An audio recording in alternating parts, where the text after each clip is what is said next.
In tonight's video, we're going to be reviewing the 2022 MSI GE76 Raider, a large powerhouse of a gaming laptop that combines good looks with extreme performance to power through all your games. And as always with MSI, there are a number of configurations available, from the most modest to the downright over-the-top extreme specs that you can get. But I feel like I've chosen the Goldilocks configuration, so keep watching to find out why.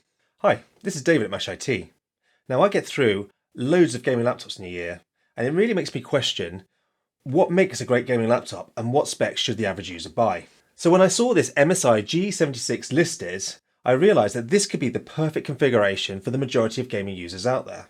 It's got the powerful new 12th generation i7 12700H, it's got the RTX 3070 Ti graphics card, and it's also got a 240Hz 1440p 17-inch screen, which in my opinion is the absolute sweet spot in 2022 for both gaming and visual fidelity.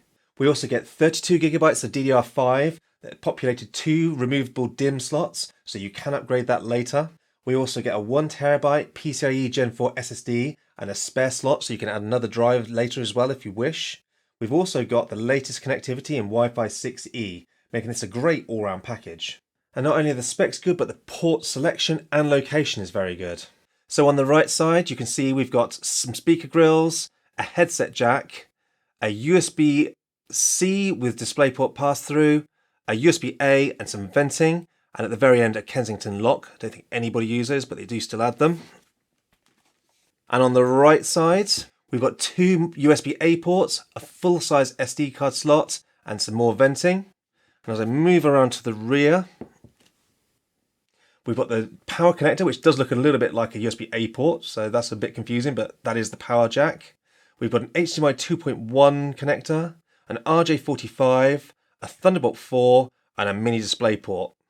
So whilst I'm picking up and handling it, I want to mention that the build quality does feel very solid with this laptop. It comes with a sort of a bluey gunmetal grey, which is a really nice look to it. The lid is metal, but these hinges have got some sort of strange rubberized sort of grip to them. It does feel quite sort of grippy. I'm guessing if you're picking it up, it makes it easier if it doesn't slip out of your hands. The rear grille is plastics, and the base panel does have a lot of plastics on there. But overall, the build quality is very solid. Opening up the laptop, we get a full keyboard with number pad, which a lot of people will be happy about. And although I'm not the biggest fan on the font that MSI have chosen for the keyboard, we do get full RGB backlighting, and even the secondary functions are backlit, and that's something that I do appreciate. Holding down the actual function key also lights up the top function row, which is very handy when you're trying to find the most important function keys on the laptop. The key travel and the key spacing is also very good, and it is a very comfortable keyboard to type on. I've really enjoyed my typing experience with this laptop. Moving down to the touchpad, and although it's not the biggest touchpad in the world, it does track very well and the gestures work flawlessly. It does have a bit of a hollow click though, so it doesn't feel as premium as some of its competitors out there, but overall it's a good trackpad.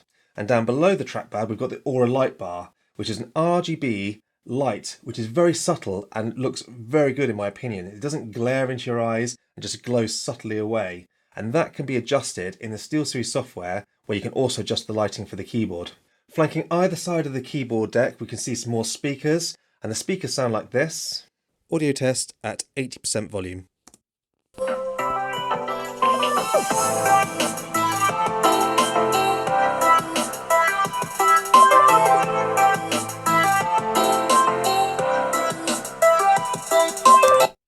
And wow, it's such a refreshing change to be able to praise some gaming laptop speakers, and these are absolutely incredible. I've really enjoyed using these speakers on this gaming laptop, and that's the first time in a long time I can actually say that.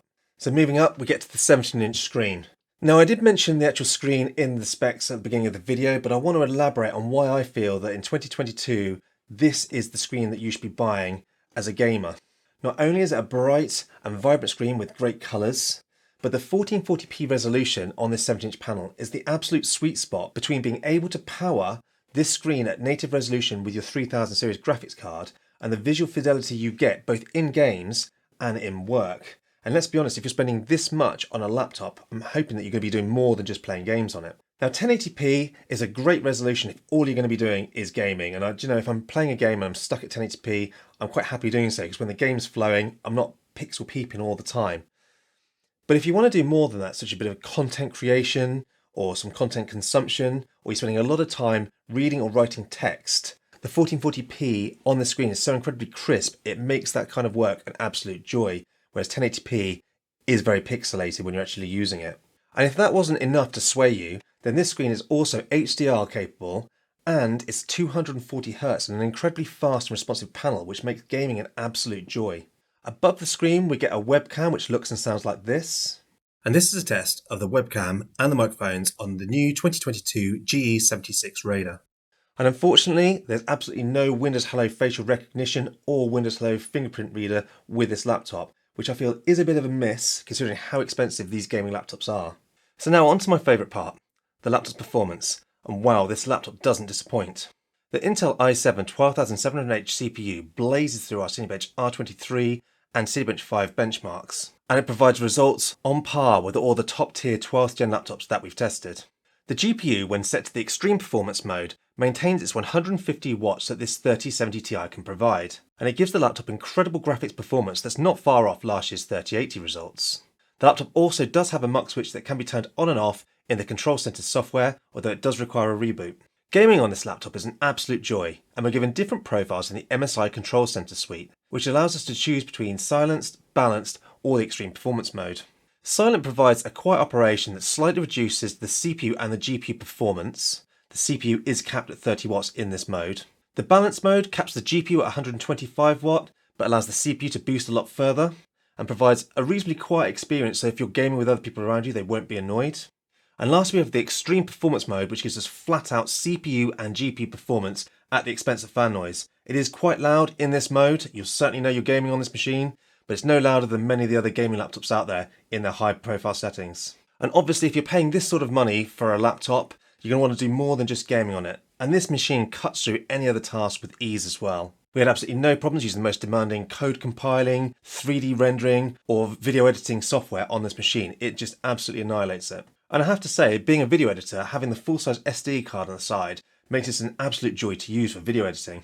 Now, as with all the other 12th generation performance laptops we've tested, it's not all roses. The biggest disappointment, as always, is the battery life, despite MSI having put the largest battery you can fit in a laptop at 99.9 watt hours. Testing this machine in its silent profile at 200 nits of brightness, we did our usual YouTube streaming test over Wi-Fi, and unfortunately we only got 4 hours and 45 minutes before the battery was depleted. Now I'm sure you could get a little bit more battery life out of this machine if you tweaked it by turning the actual screen down to 60Hz, turning off all the RGB and a few other settings, but this was just tested out of the box but in its silent profile.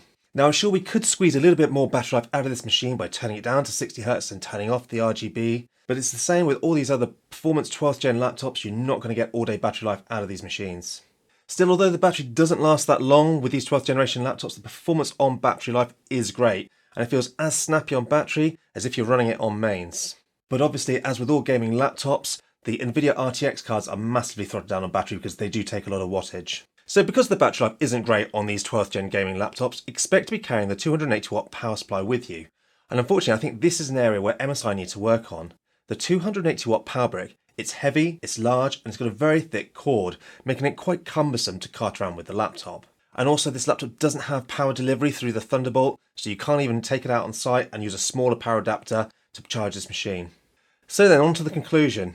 And I have to say, having spent a few weeks with this machine now, I've been absolutely loving it. The specification here is a great balance that provides you with an all-round package that excels at gaming whilst also provides an incredible viewing and listening experience. MSI seem to have ticked most of the boxes with this laptop. The 32GB of RAM, the 1TB Gen 4 SSD, the beautiful screen, the amazing speakers, and the performance is phenomenal. There obviously are a couple little gripes, such as the power supply is very bulky and is not that easy to cart around. And I wish on a laptop of this price that we did get Windows Hello facial recognition like a lot of its competitors. But other than that, you get an incredibly solid machine. Well, as always, I'd love to hear your thoughts on this laptop. Do you think this one is one of the best laptops of 2022? And as always, thank you for watching.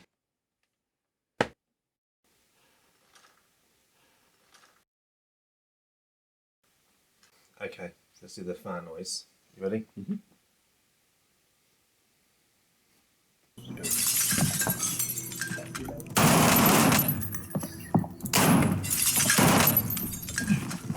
Go on, let him go in there, mate. Let him go in there. Nice!